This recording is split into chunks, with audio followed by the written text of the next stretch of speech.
My lord, while wandering like the rest of your friends in search of you, I found myself one evening in a large forest, far from any habitation.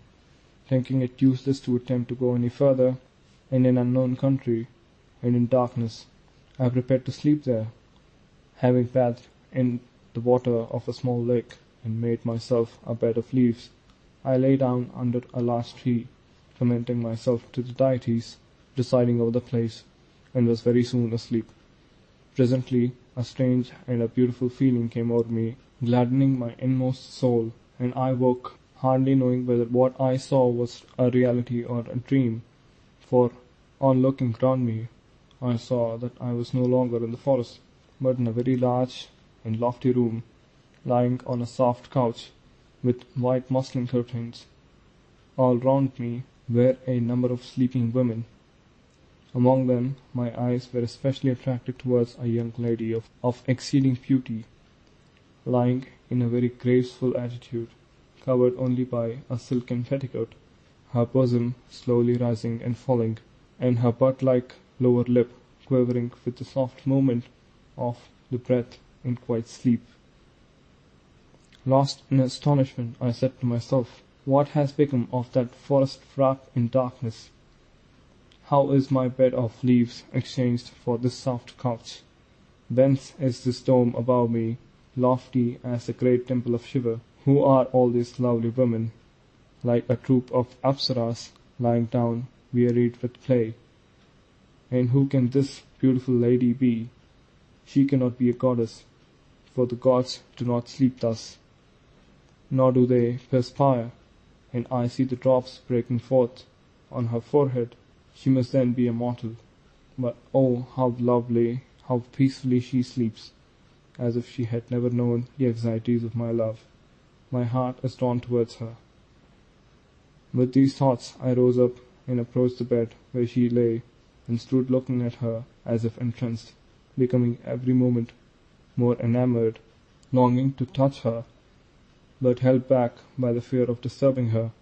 While I was thus gazing, she gradually awoke, and raising herself into a sitting posture, looked at me attentively with eyes more than half closed, and at first her lips were opened, as if she were about to cry out, but apparently restrained by some secret power. She remained silent, trembling all over, and showing in her countenance the signs of mingled doubt, fear, astonishment, bashfulness, and love, till at last, overcome again by sleep, she slowly sank down again on the bed. At almost the same time I felt myself irresistibly overcome by drowsiness, and was very soon fast asleep. When I awoke, I found myself on the bed of leaves once more, alone in the gloomy forest, and the day was beginning to appear. When I was quite awake, I had some difficulty in collecting my thoughts, and I said to myself, "Can all this of which I have such a vivid impression be other than a reality? For it was only a dream, a magical delusion. Whatever it may be, I will not quit this place till I find out the truth, and I will place myself under the protection of the deity who sent the vision." Having formed this resolution, I was waiting where I had slept, when I saw approaching me a female form faded like a flower scorched by the sun, with eyes red from weeping, lips parched by the hot breath of sighs, wearing a scanty black dress, without ornaments, and with her hair in a single braid, like an affectionate wife mourning for the absence of her husband, and with all this having an air of divine dignity, which made me regard her with reverence, and think that she might be the tutelary goddess of the place, to whom I had commended myself, and I prostrated myself before her, but she raised me up with her arms, and after kissing me again and again, said, with a voice broken by tears and sobs, "Oh, my darling, surely you have heard from the Queen Vasumati how one night a fairy appeared to her, placing the child Artabala in her arms, told her husband's name and her own, and how the child was brought up by the order of quivering, and then disappeared. I am that fairy, your mother, bewildered by unreasonable jealousy and anger, I abandoned my husband, your father, Kamapala, and for that sin I was cursed by Durga, who condemned me to be possessed by an evil spirit for a year. That year, which seemed to me like 1,000 years, is ended, and I am now come from the great festival of Shiva, where I have met my relations, who had assembled there, and have received full pardon from the goddess. In my way thither I passed by this place, saw you about to lie down, and heard your prayer to the local deity. Being still partly under the influence of the curse, I did not recognize you as my son, yet even as a stranger I felt an interest in you, and could not bear the thought of leaving you exposed to danger in such wild place. I therefore waited till you were fast asleep, and then having considered where I could deposit you while I was gone to meet the goddess, since I could not take you with me, it occurred to me to carry you to the palace of the king of Stavasti, and leave you to sleep there till my return. I therefore carried you through the air, and placed you in the sleeping apartment of the Princess Navamalika, feeling sure that no one would disturb you there. I then went to the temple, and after paying due worship to Shiva, and receiving the congratulations of my assembled friends, I was dismissed by the goddess, who said, "You are forgiven, the curse is ended. Go and be happy with your husband." After which I returned to the palace, and taking you up, brought you to this place, and laid you, still sleeping, on your bed of leaves. Since then I have been watching for your awaking, for as soon as the curse was removed, I knew you to be my son. I must now leave you and go to your father. I know what had passed in the palace, how you had fallen in love with the princess, and her feelings towards you. Do not despond. Before long you will see her again."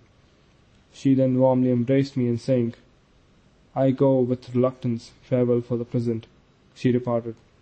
Having thus found, then, the supposed dream to be a reality, and that the lady whom I had seen was the Princess Navamalika, I was confirmed in my love, and set out for Stavasti, determined, if possible, to see her again. On the road I came to a village where there was a large fair and great concourse of traders. Various amusements were going on, among others a cockfight, which I had stopped to look at, and sat down near an old Brahmin, who was watching the fight with great interest.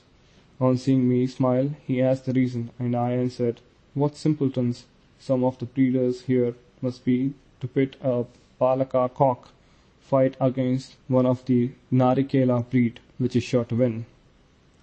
With a knowing look, he whispered to me, "Hush! These blockheads know no better. I see you are a sharp fellow. Sit quiet and say nothing." Then he offered me betel and pan from his box, and we got into conversation. Meanwhile the birds fought furiously, and there was much vociferation on both sides, but, as I had predicted, the Balaka cock was beaten. The old man was delighted at the victory of the other, which was his own, seemed to have taken a great liking to me, though our ages were so different, and he invited me to his house, where I was very hospitably treated, and passed the night. The next morning he accompanied me some distance on the way to Stavasti, and said at parting, "Remember, I am your friend. Do not hesitate to apply to me if there is anything in which I can help you." After he had left me, I continued my journey, and arriving late and very tired at Stavasti, I lay down to sleep in an arbor in one part of the park outside the city. There I slept soundly, till awakened by the noise of the swans and other birds in the lake not far off. Soon after I had risen, I heard the tinkling of anklets, and saw a young lady walking towards me, with painted canvas in her hand. When she came near me, she looked first at me, and then at the painting. This she did several times, and she was evidently surprised and pleased at the comparison.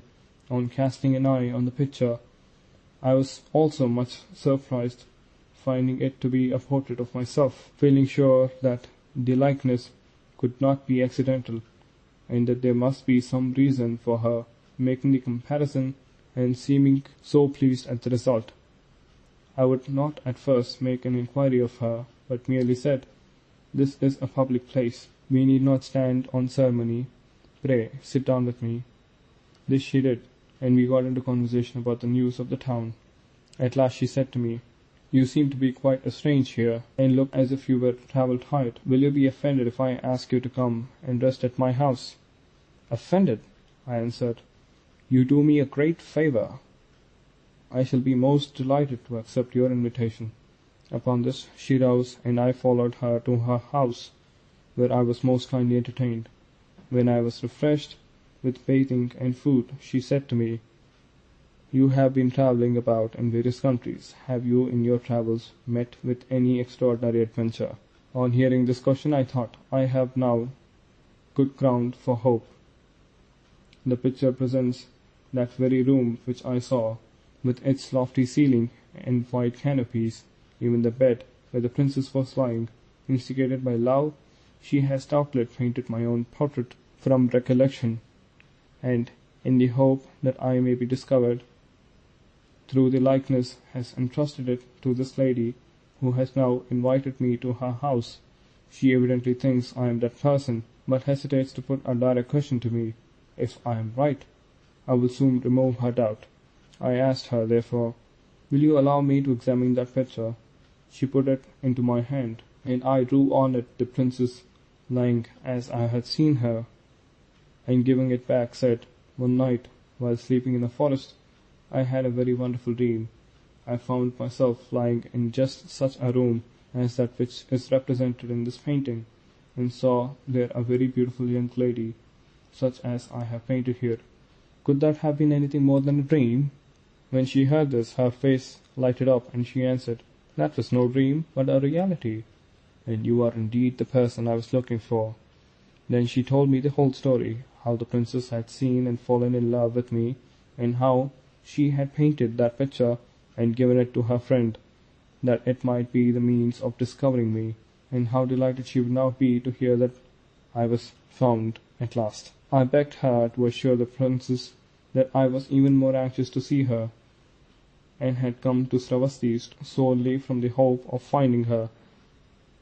"If your friend is disposed to favour me," I continued, "beg her to wait patiently a few days. I will arrange a plan which will enable us to be together in her apartments, without danger to either of us." To this she agreed, and having taken leave of her, I went back to the village where the old Brahman lived, whom I had met at the cockfight. I found him at home, and delighted to see me. After I was rested and refreshed, he asked me, "What has brought you back so soon? Is there anything in which you require my assistance?" "There is," I answered, "a very important affair in which you can materially assist me. The king of the Sravastans, Dharmavardhana, whose character corresponds with his name, has a very beautiful daughter. By an extraordinary chance, I have seen and fallen in love with her. I have reason to believe that she was equally struck by me, but know not how to contrive a meeting between us without your help. Will you therefore assist me?" "What is your plan?" he asked, "and how can I be of service in carrying it out?" "My plan is this," I replied. "I will dress as a woman and pass for your daughter, and you are so clever and ready-witted that I think you will be able to get me into the palace as a companion to the princess, and even to manage so that she can become my wife." Then I told him that I thought this might be accomplished, and he quite approved of what I proposed, entered into it with a great spirit, and promised his ready cooperation. Accordingly, the first day that the king was sitting in public to administer justice, the old man approached, followed by me, dressed as a woman, walking modestly behind him, and bowing down to the king, said, "My lord, I have heard of your great beneficence, and how you are the father of all your subjects, the protector and friend of the helpless. I am therefore come to ask you a great favour. This girl is my only daughter. Her mother died soon after her birth. I have brought her up, and she has never left me. But I am desirous now to be relieved of this charge, and to see her well married. A long time ago she was engaged to a young Brahman, who went to Ujjain to study there, and acquire the means of supporting a wife and family. I have been expecting his return for some time, but have heard nothing of him. I am therefore very uneasy on my daughter's account, and propose to go to Ujjain and find out whether he is alive or dead. I cannot leave my daughter alone, and have no friend or near relation with whom I can place her. Will your majesty deign to allow her to remain under your protection until my return?" To this the king graciously assented, and I was received into the palace, where I soon found means of letting the princess know of my disguise, and was taken into her apartments as one of her immediate attendants. Thus our wishes were gratified, and we enjoyed uninterrupted intercourse with each other. But more was yet to be done, and when the time was nearly arrived, at which it had been arranged between me and the old Brahmin that he was to come to fetch me, I said to my darling, "Tomorrow, as you know, there will be a procession to a certain holy place near the river. You and your attendants will join in it and have the opportunity of bathing there. While we are in the water, I will scream out as if drowning, and diving underneath the surface, will come up among the bushes a long way off without being seen.